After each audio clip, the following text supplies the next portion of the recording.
If someone had told me that after 15 years of devotion I would be fired in a 10-minute meeting, I probably would have laughed.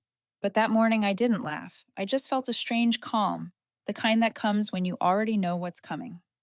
Seattle was raining, the kind of rain that doesn't fall but lingers, like silver threads hanging in the air. I entered the Nova Systems building at 7:45, half an hour earlier than usual. In my hand was a cup of black coffee, no sugar, the same way I'd taken it for 15 years. I didn't bring an umbrella. Most people avoided the rain. I let it soak my shoulders, a quiet reminder that I could still feel something real. The office was silent. I turned on my computer and opened Project Erevos, the creation I had poured half my life into. Erevos wasn't just an AI program. It was a system capable of reading medical scans and detecting early-stage cancer cells with accuracy beyond any existing technology. I once believed that if Erevos succeeded, it could save millions. I once believed Nova believed that too. In the low hum of the servers, the internal bulletin lit up on my screen. Urgent meeting, 9 o'clock, conference room, 20th floor. No reason stated. No one invited but me. I took a sip of coffee. The bitterness spread across my tongue. I thought, so it's finally here. 3 weeks earlier, a misdirected email had landed in my inbox, an email meant only for the executive board. They were discussing senior personnel restructuring and full ownership transition of Erevos before the next quarter. Technical words, but I understood perfectly well. They were preparing to remove me from my own creation. So I waited. I watched. I let them believe I was still naive, still buried in the lab, oblivious to what was coming. At 8:40, the secretary appeared, her voice small, as if afraid to break the quiet. "Dr. Carter, Mr. Shaw would like to see you, right now." I nodded, didn't ask why. I closed my laptop, turned off the desk lamp, and went. The 20th floor conference room was where I had once presented my proudest achievements. Today, it felt colder than ever. White light reflected off the polished table, framing the face of Raymond Shaw, the CEO, the man who once promised me we'd change the world. Beside him sat Lisa Brennan, the new head of engineering, once my trainee at the start of her career. Now she sat cross-legged, pen in hand, eyes steady with quiet authority. Raymond smiled, a rehearsed, deliberate smile. "Emily," he began, "first, I want to thank you. 15 years of contribution, truly invaluable. But the company is entering a new phase. Erevos needs to evolve with a younger, more dynamic vision. We believe it's time for a fresh direction." I listened quietly. The way he said we was different from the man who once needed my trust to build this company. Lisa leaned in, her voice carrying a trace of staged sympathy. "We'll make this as smooth as possible. Emily, 3 months' pay, full benefits, and of course, a strong letter of recommendation. You'll leave with honor." I looked at her, then at Raymond. Neither could meet my eyes. A calmness spread through me like still water before a storm. "I understand," I said slowly. "I wish you both the best with your new direction." Silence. They hadn't expected that. Maybe they had braced for tears, anger, or at least a question. But I didn't ask. I didn't need their explanation. I'd already had mine. Raymond cleared his throat. "We'd appreciate it if you could complete the handover by the end of the week. HR will follow up with the details." "Fine," I replied, "but there's nothing of mine at Nova to hand over." Lisa frowned slightly but said nothing. I left the room, walking down the long hallway lined with glass that overlooked the damp city below. Cars slid across wet streets, everything moving except me. At the elevator, I paused and took out my phone. One message waited to be sent. "It's happening." Friday. I hit send. The screen lit up, then went dark again. As the elevator descended, my reflection stared back from the steel doors, calm face, steady eyes, and a faint smile. The kind of smile that comes from knowing the storm hasn't even started. In the lobby, a few coworkers greeted me awkwardly. Some avoided my gaze. Others pretended to be busy. News of the restructuring had already spread. I didn't blame them. In this world, people aren't loyal to people. They're loyal to their paychecks. I stopped before the giant wall engraved with the company's motto, Nova Systems, innovating the future of healthcare. Under the fluorescent lights, the words looked dull and cracked. I used to believe in that slogan. I used to believe Nova wanted to save lives. But I've learned that in this industry, saving lives is just another way to make money. I stepped outside. The rain kept falling, steady and cold. I stood beneath the awning for a moment, watching the water spread across the pavement like veins of the city. In the puddles, the reflection of the building wavered, warped, and shimmered. I smiled faintly, a smile no one saw. They thought they'd erased me. They thought they'd ended a chapter. But I knew better. This was only the first page of a new book. And this time, I would be the one writing the ending. I didn't leave the city right away. After that morning, I went home, hung my coat on the rack, and sat down on the sofa. My apartment on Capitol Hill was small, quiet, and tidy, with only the sound of rain tapping against the window. I opened my personal laptop, not the company's one, a machine I built myself, the only thing I completely trusted. On the screen were rows of files I had saved long ago. I didn't need to search anymore. I already knew what was happening. Only now I could admit it out loud. 3 weeks earlier, it was a Tuesday afternoon. I was reviewing the learning model for Erevos when my personal inbox lit up. An email without a subject line, sent by mistake from the executive office. I remember the first line clearly. Raymond, we need to accelerate the patent filing for Erevos before restructuring. I froze right then. I opened the rest. The conversation that followed made my heart go cold. They were discussing how to remove my name from the inventor list, saying things like Emily is an outdated face, hard to market to investors, and once her contract expires, all intellectual property will belong to the company as long as she hasn't filed for personal registration. I sat still for a long time. I wasn't angry. I just remembered one thing. Raymond once told me Erevos was the team's child. That sentence now sounded hollow, like a cheap slogan. That evening, I drove to a small cafe by the pier, a place few people knew I frequented. I sent a message to one person, Daniel Ross. Daniel was a former colleague who left Nova 5 years ago after clashing with management. Now he was the CEO of Ether Labs, a small but respected company in the medical tech field known for its commitment to humane AI, less profit, more integrity. When I arrived, Daniel was already there. Warm light spilled over the wooden table, and the sound of rain hit the metal roof in a steady rhythm. He was just as I remembered, calm, but with a kind of faith in his eyes I had long lost. I knew there would come a day you'd call, he said without asking why. I told him everything, the email, the plan, the silence in the hallway that morning. He listened without interrupting, his gaze fixed as if weighing every word. What are you going to do? He asked. I don't know, I said, looking out the window. I just know I can't let them take it. Daniel was quiet for a moment, then spoke slowly. If they steal from you, don't fight back with anger.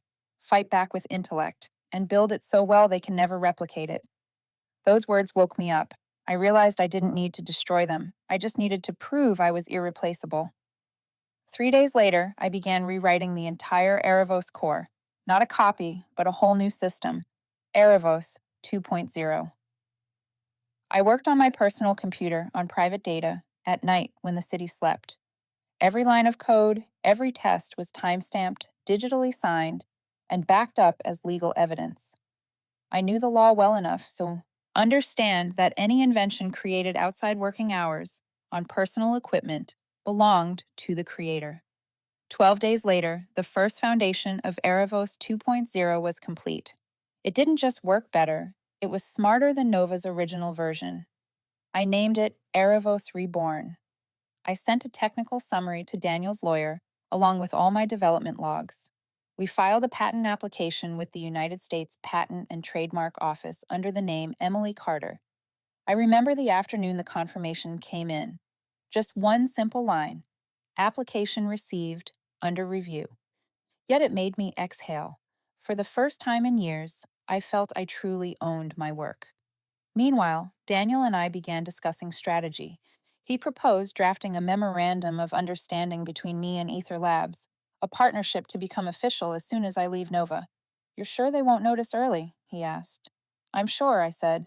They're too busy planning my removal. They won't see what's forming right beneath their feet.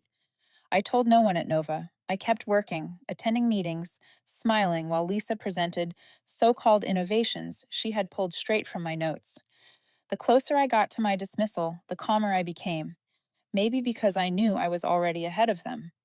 One late evening, I stayed to finish a few final tests.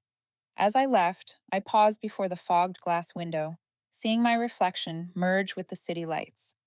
I knew in a few weeks they'd try to close this door on me, but I also knew I had already opened another. 2 days before being summoned to that meeting, I sent Daniel a short email, Erevos 2.0 complete, just waiting for the moment. His reply came almost instantly. Perfect. Contracts are ready. See you soon. I read his message in the dim glow of the screen. Outside, Seattle was still raining. I closed my laptop and sat in silence for a while. There are moments in life when you don't need to shout or fight. You just need to know you're ready. And I was ready. So that Friday morning, when I walked out of the boardroom with a faint smile, the message for Daniel had already been sitting in my phone for 2 days. All I had to do was press send. Friday arrived with a kind of silence that felt almost unnatural. No one said it aloud, but everyone on the research floor knew it was my last day. Rumors travel fast in American offices, through sidelong glances, the sound of doors closing quietly when you walk by. I didn't blame them. In places like this, loyalty only lasts as long as the contract does. I came early, earlier than even the janitor. On my desk, I began putting things in order, reports, a few old photos, the white ceramic mug with the words, "Code like a girl," my team gave me last year. I placed everything neatly into a cardboard box. On the wall, the Employee of the Year plaque still hung. I took it down, wiped the thin layer of dust, and set it inside the box beside my faded nameplate. Around 10 o'clock, Lisa walked in. She pretended it was a coincidence, phone in hand, her steps slow and casual. I didn't think you'd still come in today, she said lightly, though something in her tone gave her away. Triumph. I still have things to hand over, I said without looking up. You know, sometimes letting go is better than clinging to what's already gone, she said with a soft smile. The company will be fine. Erevos is still here. I looked up, meeting her gaze. I hope so. For a moment, she hesitated. Maybe because my voice didn't carry the bitterness she expected. Only calmness, the kind that unsettles people. I wish you luck, Emily, she said, straightening her posture. But you know, in this industry, it takes more than experience to survive. I nodded slightly. And sometimes it only takes a good memory. She frowned, probably not understanding what I meant. I smiled faintly and went back to closing the box. The conversation ended there.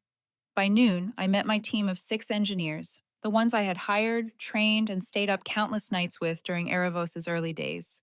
They gathered around my desk, silent, as if standing at a farewell.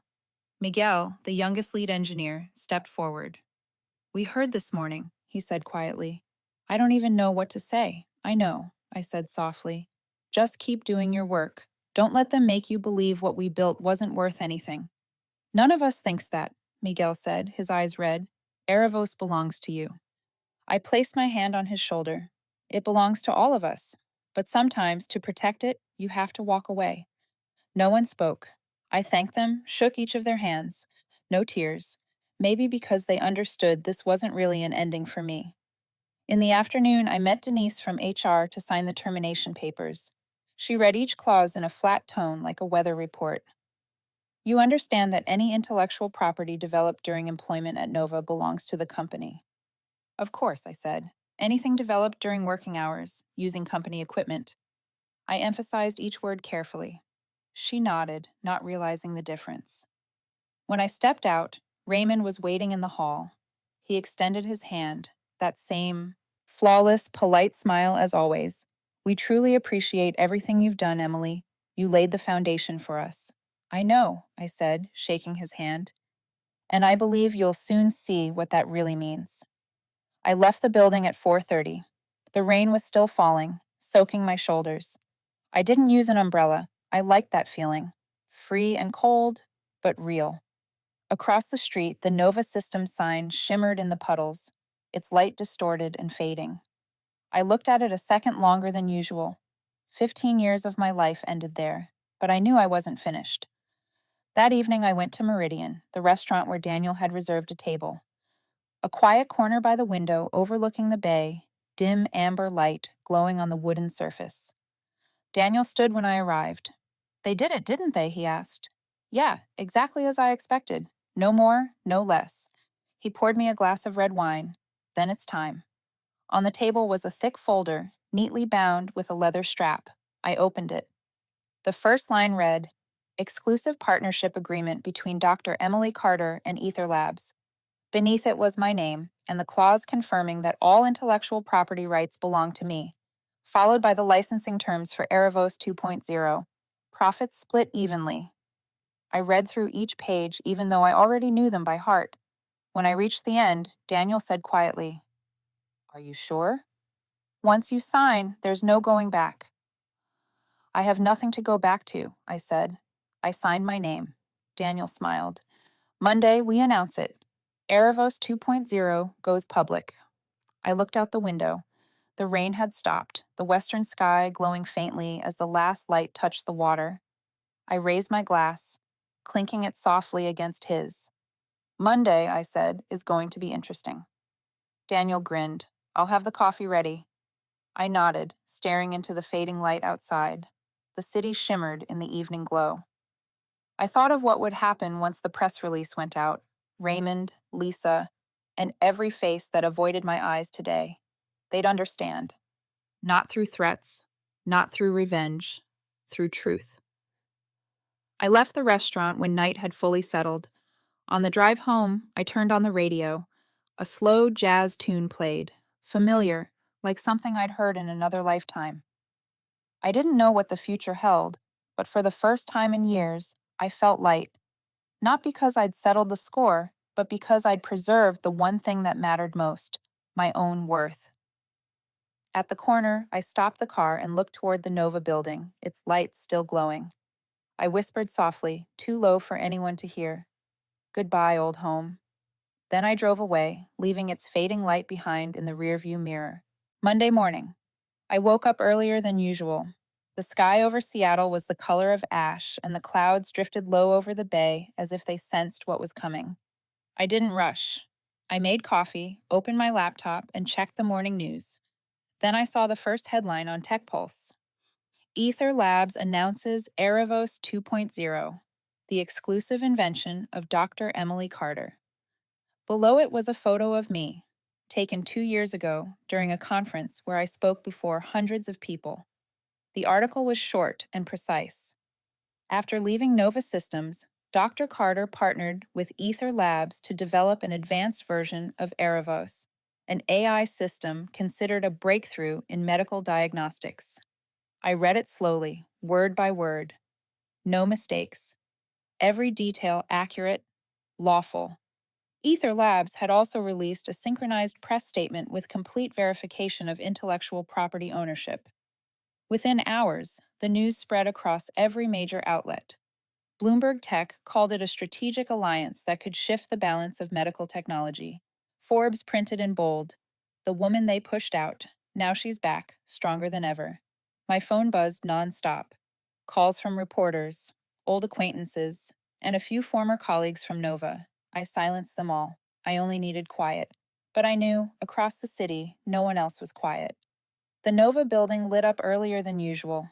Raymond Shaw was already in his office by 7, his face flushed red as the news played on the screen. Lisa Brennan sat beside him, silent, her eyes fixed on the headline. "Impossible," Raymond said, slamming the newspaper onto the desk. "She can't have registered that patent. Erevos is company property." "It seems she did it outside work hours, using personal equipment," Lisa said softly. "If that's true, the law is on her side." Raymond turned sharply. "Are you taking her side, Lisa?" She looked away. "I'm just stating facts." "No, the fact is she betrayed us, and I won't let that go unanswered." He ordered the communications department to call an emergency meeting. An hour later, Nova's press release went live. We are disappointed to learn that a former employee used company resources and data to develop a personal product. Nova Systems will protect its intellectual property by every legal means necessary. Within hours, social media split in two. Half the people supported me, calling me a symbol of fairness in tech. The other half doubted me. If she was innocent, why did she leave so easily? The storm had started, and I was standing at its center. That afternoon, Daniel called. Did you see Nova's statement? He asked, voice low. I saw it. Should we respond? No. Don't play their game, I said, sipping my coffee. If they had evidence, they'd already be in court. We have the truth, and truth doesn't fear the light. He paused. You really think the public will understand? I don't need them to understand. I just need them to see. Daniel chuckled softly. You haven't changed. Still. Quiet, still dangerous. I ended the call and opened my computer again.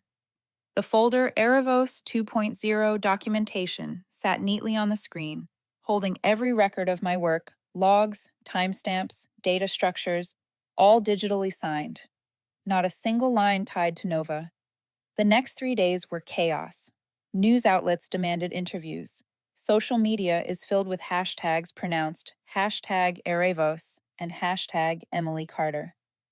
Analysts called me the jewel Nova had lost. Others called me a traitor. By Wednesday evening, I accepted an invitation to appear on The Verge Talk. The host, a sharp woman in her 40s, went straight to the point. Dr. Carter, rumors claim you stole Nova's data to build Erevos 2.0. How do you respond? I looked straight into the camera, calm enough to hear my own breath. I didn't steal anything. I took the one thing they could never own, my mind. The studio fell silent. The host blinked, then smiled faintly. And what do you think they'll do next? I said, they'll show me exactly who they are. The interview aired that night and became the most shared clip of the day. Some called me fearless. Others called me the quiet storm. Meanwhile, Raymond wasn't sitting still. He hired one of California's top law firms to prepare a lawsuit and ordered the PR department to leak claims that I had taken sensitive patient data. I learned about it from a reporter friend who emailed me a warning. The fake story was crafted perfectly, complete with anonymous sources inside Nova. I read it and couldn't help but laugh. The tech world loves to praise innovation, but rarely admits it's built on fear of being replaced. And Raymond, the man who once called himself a visionary, was behaving exactly like someone consumed by that fear. Daniel called again. They're playing dirty. Let them, I said. The more mud they throw, the clearer the water will be when it settles. He laughed quietly. You're really calm about this. I'm not calm, I said. I'm just too busy to panic. By Friday, the first week after the announcement, Nova Systems stock had dropped 11%. The board called an emergency meeting. Raymond shouted at the legal team, "Why haven't we heard from the court yet? Why are shareholders calling for an internal audit?" No one answered. Lisa just sat still, staring at the table. In her head echoed the words I'd said before leaving. I believe you'll soon see what that really means. That night, I stood alone on my balcony, watching the city lights flicker in the distance. The rain had stopped. I took a deep breath. A week had passed. They thought they were fighting back, but in truth, they were only walking into the plan I'd already set in motion. I closed my eyes and listened to the wind move through the railing. By Monday, their lawsuit would be filed. The real storm was about to begin. What they didn't know was that I had prepared for it long before they even thought to start. I learned about Raymond's lawsuit early Monday morning, not from the news, but from an old friend in the legal field who sent me a copy of the official filing. At the top of the document were the words Nova Systems versus Emily Carter, intellectual property violation, misappropriation of company assets, and unauthorized use of medical data. I read all 36 pages. The same predictable accusations, the same cold, empty language. But when I reached the last line, I couldn't help but laugh. They were asking the court to block the release of Erevos 2.0 until ownership could be verified. A clever move, at least on the surface. They didn't need to win. They only needed to stall, shake Ether's investors, slow our momentum, buy themselves time. Daniel called the moment the news broke. They just filed the suit. You saw it, right? I saw it. Investors are nervous, he said. Some are suggesting we postpone the Erevos 2.0 campaign. Good, I said evenly. Let them think they're ahead. He sighed. You always sound like you know what's coming. But Emily, if this goes too far. Even better, I cut in. The farther it goes, the clearer it becomes. I understood Raymond perfectly. He didn't want the truth. He wanted smoke, thick enough to hide the fear that Nova was no longer in control. 3 days later, the United States Patent Office temporarily suspended my Erevos 2.0 application pending verification of data independence. The headline exploded everywhere. Every outlet carried the same question: Dr. Carter's patent is on hold. Was Erevos ever really hers? My phone wouldn't stop ringing. Daniel called again, his voice tense. Emily, this is him. Raymond has someone inside the patent office. If we don't react, he'll keep pushing. I stood by the window, watching people move slowly through the rain below. Do you trust me, Daniel? Of course. Then wait. It's not the time to strike back yet. He paused. What are you planning? Just letting them believe they've won. The next 2 days were media hell. Articles, debates, talk shows, all asking the same thing. Was Emily Carter a genius or a traitor? A CNBC analyst said flatly, without the patent, she's just another failed employee. I watched that segment in a cafe surrounded by strangers. No one recognized me. I listened to their chatter, their laughter, and then their disinterest as they changed the subject. And I realized only those inside the storm understand the silence before a move is made. That night, I went to Ether's office. Daniel and the legal team were waiting, faces drawn tight. Some investors are freezing their funding, Daniel said. If we can't prove ownership within a week, they might pull out. Good. He looked at me, startled. Good, because they've underestimated us. Once the evidence goes public, they won't just return. They'll double down. I placed a small hard drive on the table. This holds the complete Erevos 2.0 development. Logs, timestamps, source code, raw data, all digitally signed, verified by an independent repository. Not a single line was written during Nova working hours. Ether's lead attorney connected the drive, scanning the files. If what you're saying is accurate, this is undeniable proof. I know, I said calmly. And I have something else. I opened my laptop and brought up a PDF, the supplementary patent filing already acknowledged by the Patent Office on the 23rd of last month, weeks before I left Nova. It documented the new algorithmic structure, distinct enough to qualify as an independent invention. I anticipated they'd freeze the original file, I said. So I filed a new version, Erevos 2.0 Rebuild. It's validated and fully legal. They may have won one battle, but they've already lost the war. Daniel stared at me, equal parts awe and disbelief. You actually planned for this? I didn't have to plan. I just knew Raymond would do something foolish. He never disappoints me. Daniel laughed, the first genuine sound of relief in days. You're terrifying, Emily. No, I said, sipping the cold coffee beside me. I just learned that strength doesn't come from shouting louder. It comes from staying silent longer. 3 days later, the Patent Office released its statement, Erevos 2.0 Rebuild, an independent invention registered by Dr. Emily Carter. The news spread faster than the scandal ever had. The same outlets that had doubted me now rewrote their headlines. The smartest woman in American tech planned every move in advance. Ether's stock rose 18% in a single day. Nova's dropped another 9%. Raymond smashed a glass in his office when he heard. Lisa sat quietly in the corner, tension written across her face. I told you, she said softly. She never looked like someone cornered. She knew exactly what she was doing. Raymond glared. Whose side are you on, Lisa? I'm on the side of truth. Truth doesn't save companies, he snapped. Money does. She looked at him, and in that moment, she understood Raymond wasn't fighting for honor anymore. He was just fighting to save his seat. That night, I stepped out onto my balcony. The air was colder than usual. The city lights shimmered across the bay, and the evening news called it the Erevos War, a clash of innovation, ethics, and power. I smiled. The storm had passed for now. But I knew Raymond wouldn't stop. A man like him doesn't know how to lose quietly. But I also knew this. Every move he made, I'd already seen coming. And this time, it wasn't just my patent that had been vindicated, it was the truth itself, finally coming to light. I took a deep breath, closed my eyes, and let the wind run through my hair.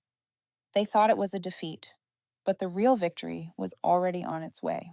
I didn't have to wait long to see Raymond react. He was never the kind of man who stayed silent, especially after being publicly humiliated. Just 2 days after my patent was confirmed, every tech outlet was flooded with headlines quoting his press conference. We believe there were serious violations in the development of Erevos 2.0. Nova Systems will prove that Dr. Carter did not act alone. She took our data with her. I sat in my office at Ether, staring at those words on the screen, reading them again and again without anger.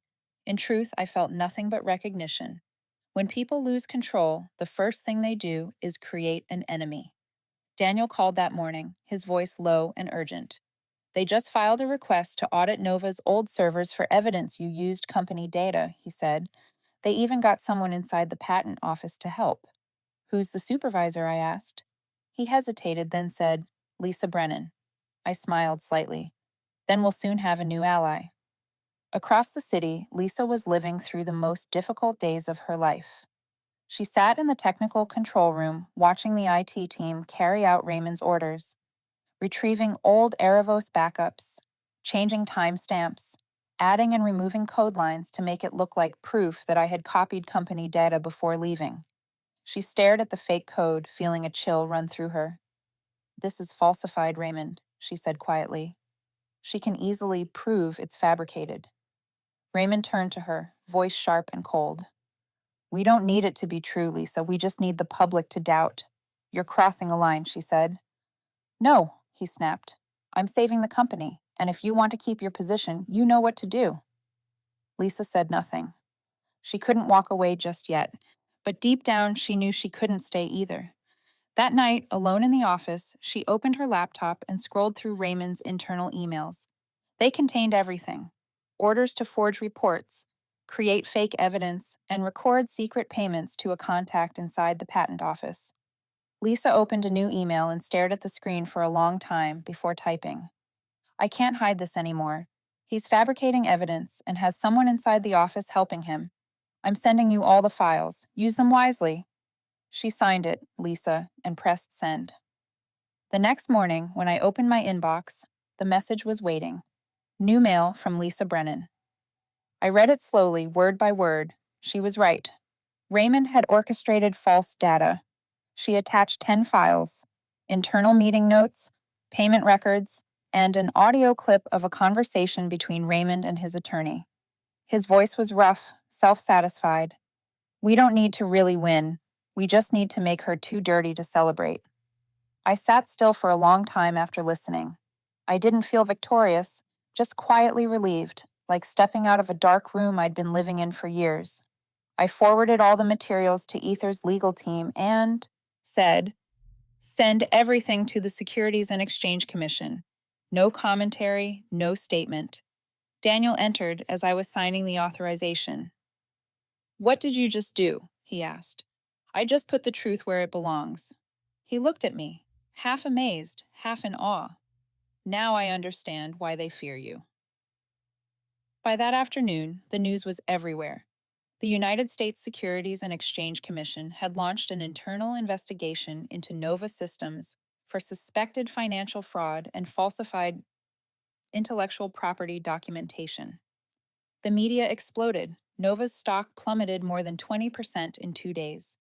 Raymond stopped appearing in meetings, and Lisa was suspended to assist with the investigation. That night, I received a text from an unknown number. I did the right thing. Thank you for reminding me who I used to be. Signed, Lisa. I read it, sat in silence for a moment, then replied, Good luck. The next morning, the image of Raymond, surrounded by reporters outside Nova's headquarters, appeared on the morning news. The headlines were bold and merciless. CEO of Nova, under federal investigation.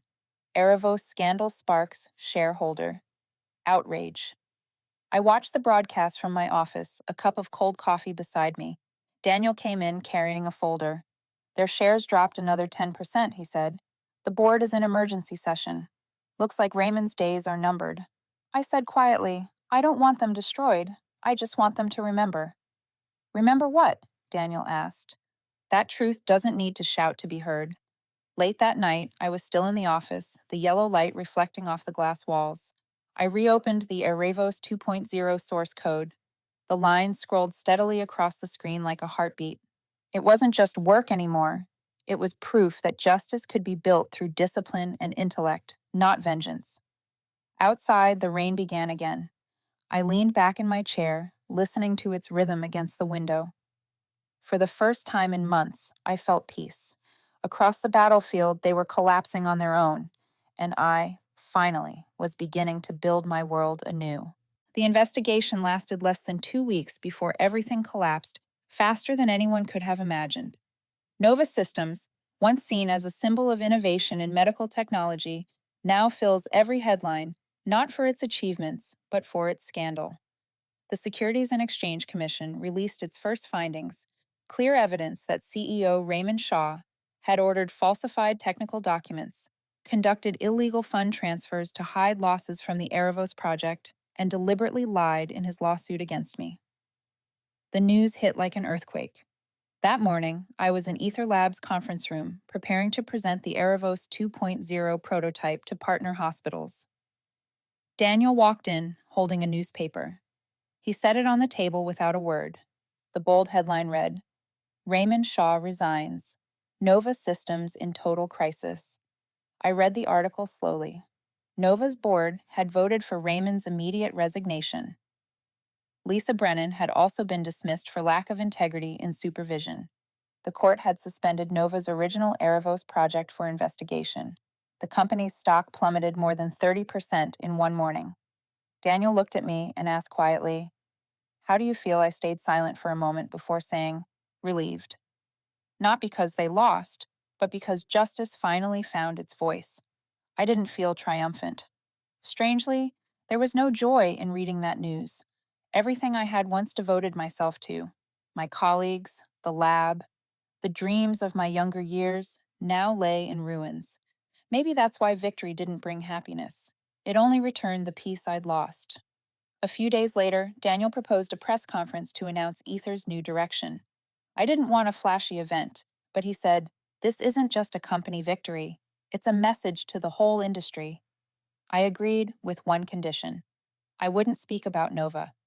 I wanted to speak about Erevos, about why I had truly built it. The day of the press conference, the room was packed. Lights blazed, cameras pointed toward the stage. I stood before dozens of journalists but didn't read from the prepared speech. I only said what I believed. I didn't create Erevos to win a race in technology, I said, my voice steady. I created it to save lives, the patients whose names we'll never know. Technology only matters when it gives life, not when it's measured in stock prices. A reporter asked, Will you commercialize Erevos 2.0 worldwide? I'll do more than that, I said. We'll open part of the Erevos platform for free to public hospitals and small clinics, places that can't afford advanced diagnostics. We call this project Erevos for Humanity. The room fell silent for a few seconds. Then applause erupted. Daniel stood below, smiling with pride and quiet emotion. The following week, Ether Labs launched Erevos for Humanity.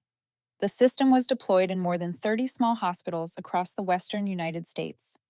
Doctors reported results beyond expectations. Early detection rates of lung cancer rose by 47% after just 1 month of testing. The news spread quickly. The press no longer wrote about the Erevos war, but about the rebirth of a humanitarian vision. One article in The Atlantic read, When technology is led by compassion, not fear. As for me, I stayed silent, simply watching everything unfold. I knew I had done the right thing, not for revenge, but to keep a promise to myself. 3 weeks later, I received an envelope with no sender's name. Inside was a folded handwritten note from Lisa Brennan. Her handwriting trembled slightly, maybe from haste, maybe from emotion. Emily, I don't ask for forgiveness. I just want to say you were right. I once thought climbing higher meant gaining control, but the higher I went, the less I recognized myself. Now I've lost everything, but at least I've regained peace. I heard you're opening the project to public hospitals. If you ever need someone, I'd like to help. Lisa. I read the letter and placed it on my desk. I wasn't angry at her. In truth, I understood her better than anyone. We had both been trapped in the same orbit of power and recognition. The only difference was that I stopped sooner. I took another sheet of paper and wrote a few lines. Lisa, no one is a failure if they choose to stand again. I always need people who understand the real value of technology. Come see me. I signed it and sent it that same day. When I left the office that evening, the Seattle sky was finally clear. For the first time in months, the horizon glowed with a pale sunset across the city skyline. I stopped and looked at the reflection of light on the bay. Nova Systems had fallen. Raymond had vanished from the industry. Lisa was finding her way back to herself, and I was beginning a new chapter. Someone once said revenge is an act of the weak, but forgiveness is the privilege of the strong. I don't know which one I am, but I know this. When you choose the right path, time will take care of the rest. I breathed in deeply, the salt of the sea air filling my lungs. For the first time, I wasn't running from the past. I was walking toward the future, a future where technology, intellect, and humanity could coexist. A future where Erevos, the creation I almost lost, was reborn for its true purpose, to save lives. 6 months after Nova Systems officially declared bankruptcy, spring arrived in Seattle. The city was no longer damp and gray like in the months of rain before. Instead, the mornings were soft, sunlight slipping through my office window. Every time I looked outside, I still couldn't believe how much had changed. I was no longer the employee fired in a cold meeting. I was now the director of innovation at Ether Labs, leading more than 200 engineers, researchers, and physicians working together on the Erevos for Humanity project. We had deployed the system across more than 50 hospitals in the United States and were preparing to expand into Canada. That morning, Daniel walked into my office with visible excitement. Latest news, he said, placing a folder on my desk. The National Medical Organization wants to partner with us to use Erevos in a nationwide early diagnosis program. I smiled. That's what I was hoping for, not just for Ether, but for the people who would never otherwise have access to this technology. He sat down, studying me for a long moment before saying, "You know, everyone in the industry is talking about you. They're calling you the woman who redefined success in technology, not through profit, but through ethics." I laughed softly. Don't let them turn me into an ideal. I just did what should have been done from the start. That same month, I received an invitation from the International Conference on Artificial Intelligence and Medicine. They wanted me to deliver the opening keynote. I read the letter twice to make sure it wasn't a mistake. A year ago, I had sat in the last row of that same auditorium while Raymond stood on stage, talking about the future of artificial intelligence. Back then, I was just a shadow behind the curtain. This time, I was the one on stage. On the morning of the conference, I chose a simple gray suit, nothing elaborate. When I stepped up to the podium, the lights flooded the room. Hundreds of people sat below, including a few familiar faces from Nova, now watching quietly. The host introduced me. We are honored to welcome Dr. Emily Carter, Director of Innovation at Ether Labs, creator of Erevos, the technology that has transformed how we view modern medicine. The applause rose and lingered. I gripped the microphone, looked out at the crowd, and began to speak. Thank you for the kind introduction, but I'm not here to talk about technology, I said. I'm here to talk about responsibility. I told my story, not as a tragedy, but as a reminder. I spoke about being fired, doubted, being called a traitor, and eventually proving that truth can be defended with evidence and perseverance. I used to think innovation meant creating something the world had never seen. Now I know real innovation is creating something better, not just for companies, but for people. The room was completely silent. I could hear a soft breath from the front row. I continued. Artificial intelligence can save lives, but only if we remember that behind every line of code, every number, there is a real human life. Ethics is not an accessory to technology, it's the foundation. When I finished, the applause returned, louder, fuller. Some people stood. Under the lights, I recognized a few old colleagues from Nova. Their faces showed a mix of regret and respect. After the speech, as I stepped off stage, many people approached to shake my hand. A group of young students from MIT and Stanford told me my story had inspired them to document every piece of their own research so their work could never be erased. One young woman, barely in her 20s, took my hand and said, "Your story helped me realize I deserve recognition, even if I'm just an unknown engineer." I squeezed her hand gently. No one is unknown. We just haven't all been seen yet. That afternoon, major tech outlets covered the speech. The New York Times headline read, "In a world obsessed with speed, Emily Carter reminds us that honesty is the ultimate technology." I read the article quietly. I didn't see myself as a symbol. I was just someone who had learned the hardest lesson of all, that when someone takes away what you built, you have two choices: let them define you, or write your own definition. By late afternoon, I stood by the window, watching the sunset over Puget Sound. The orange light reflected gently off the water, soft and calm, like a farewell at the end of the day. Daniel came in carrying 2 cups of coffee.